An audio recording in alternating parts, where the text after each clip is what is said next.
सभागाह किया है, अपने बारे में कुछ बताएं कहाँ से आके। देखिए मैं शैलेंद्र सिंह चौहान मूलतः यूपी को बिलोंग करता हूँ। और मैंने ग्रेजुएशन जो है वो इंजीनियरिंग में की है। उसके उपरांत मैंने प्राइवेट सेक्टर में जॉब करने के बाद यूपीएससी की तैयारी की थी, जिसमें भारतीय पुलिस सेवा का चयन होने के बाद छिंदवाड़ा और उज्जैन, दतिया, शाजापुर, खरगोन, भोपाल नॉर्थ, भिंड, मुरैना और उसके बाद ग्वालियर में एज कमांडेंट में अभी वर्तमान में पदस्थ था, जहाँ से अभी हाल में ही स्थानांतरित होकर यहाँ पे आज मैंने रीवा में पुलिस अधीक्षक का पदभार ग्रहण किया है। सर रीवा के बारे में क्या मतलब क्या कानून व्यवस्था के लिए क्या करना चाहेंगे? देखिए, जो मेन फोकस है वो बेसिकली जो पुलिस की अपनी सबसे बेसिक पुलिसिंग होती है उस पे रहेगा कि जिसमें जो थाने हैं उनके जो प्रॉपर बीट वाले होते हैं, पुलिस का पूरा वर्क जो है वो इंफॉर्मेशन पे होता है। और उसके लिए जो पुलिस के बेसिक जो बीट सिस्टम होता है कि जिसमें लोग अपने एरिया को पूरी तरह से समझते हैं और वहाँ पे होने वाले लोगों के मूवमेंट्स और उनकी कार्रवाइयों पे सतत निगाह रखते हैं, नज़र रखते हैं, और वहाँ पे लोगों के साथ और वहाँ पे सभी से अपना एक नेटवर्क डेवलप करके उसके आधार पे वहाँ पे ये कोशिश करते हैं कि किसी प्रकार का कोई अपराध पहले तो घटित ना हो, और यदि घटित होता है तो उसको तत्काल उसका पता लगाया जाकर जो भी अपराधी हैं उनको शीघ्र से शीघ्र पकड़ा जाए। सर सबसे बड़ी समस्या यातायात की यहाँ पे देखिए, यातायात की जो आप समस्या बता रहे हैं, तो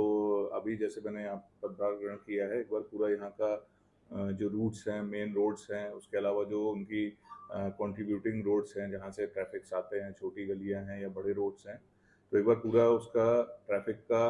फ्लो समझने के बाद और कहाँ पे क्या बॉटलनेक्स हैं, कहाँ पे ट्रैफिक का जाम लग रहा है या कहाँ व्यवस्था खराब हो रही है, उसको देखते हुए किस प्रकार से उसको ठीक किया जा सकता है। और उसमें साथ ही साथ कई बार ऐसा होता है कि जो प्रशासनिक स्तर से भी कुछ उसमें चेंज करने का रहता है, तो वो हम संबंधित विभाग से भी उसके साथ सामंजस्य स्थापित करके प्रयास करेंगे कि व्यवस्था जो है वो बेहतर से बेहतर सर स्थापित। महिला अपराध भी यहाँ ज्यादा से ज्यादा आते हैं, तो जी, महिला अपराधों पर क्या? जैसे महिला अपराध है या जो हमारा नाबालिग बच्चे बच्चियों से संबंधित अपराध होते हैं, या फिर जो हमारे SC ST से रिलेटेड क्राइम जो होते हैं, ये सभी हमारे उसमें रहेंगे प्रायोरिटी में। और हम प्रयास करेंगे कि आप सभी लोगों के साथ और आपके माध्यम से जो यहाँ की जनता है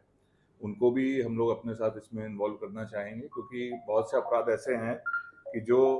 लोगों में जागरूकता लाने के उपरांत ही हम उसमें किसी प्रकार की जो कमी है उसको ला सकते हैं। सर यहाँ थाना स्तर पे जो ग्रामीण क्षेत्र के थाना स्तर वहाँ निराकरण नहीं होता, अधिकारियों के कार्यालय में काफी भीड़ होती है, तो इसको कैसे सुधार करेंगे कि वही स्तर पे वहाँ काम हो जाए उनका? देखिए, प्रयास करेंगे कि जो हमारे थाने हैं, थाना बेसिकली हमारी सबसे मेन यूनिट है पूरे पुलिस सिस्टम की, और हमारा फोकस जो मैंने आपको बताया बेसिक पुलिसिंग के माध्यम से यही रहेगा कि थानों में जो भी फरियादी आते हैं और जिनकी भी ऐसी शिकायतें हैं कि जो थाना स्तर पर जिसको एड्रेस किया जा सकता है और जो होनी चाहिए, तो उसमें भी हमारा फोकस रहेगा कि वो वहीं के वहीं उसका निराकरण हो जाए। यदि उसके उपरांत सारी प्रक्रिया करने के बाद यदि फरियादी संतुष्ट नहीं होता है और वरिष्ठ कार्यालय आता है तो अलग बात है, बट यदि उसकी कोई कार्यवाही ऐसी थी जो अपेक्षित थी और जो जो थाने पर संभावित थी और यदि नहीं हुई है, तो फिर उसमें प्रॉपर जांच करके कार्रवाई की जाएगी कि ये इसका यहाँ पे आना किस वजह से हुआ है। सर मेडिकल नशा काफी चैलेंज है पुलिस के लिए, क्योंकि नाबालिग भी इन्वॉल्व रहते हैं, महिलाएं भी इन्वॉल्व रहती हैं, तो इसको कैसे? देखिए, बिल्कुल आपने जो नशे के बारे में समस्या बताई है, नशा न केवल अपने आप में एक समस्या है बल्कि अन्य कई समस्याओं की भी जड़ है। और बहुत सी जगहों पे हम लोगों ने ये देखा है कि जो नशा करने वाले होते हैं फिर वो नशे के अपने उसके प्रबंध के लिए या उसके नशे के उसमें असर में वो कई बार कई अन्य अपराधों को भी अंजाम देते हैं। तो बिल्कुल हमारा इसमें भी फोकस रहेगा, और इस एरिया में जैसा आप सभी से मुझे चर्चा के माध्यम से भी पता चला और यहाँ का जो हम लोगों की पुलिसिंग उसमें भी हम लोग को इन्फॉर्मेशन है कि यहाँ पे नशे का एक डिफरेंट टाइप का नशा जो है जिसका यहाँ पे स्पेसिफिकली यूसेज होता है, तो उसका भी हम लोग अपना पता लगा कर कि वो किस कैसे सप्लाई होता है और उसकी जड़ में जाकर कि कहाँ से वो किस तरह से हो रहा है सप्लाई, और प्रयास करेंगे कि उसमें स्टर्न कार्रवाई करें कि जिससे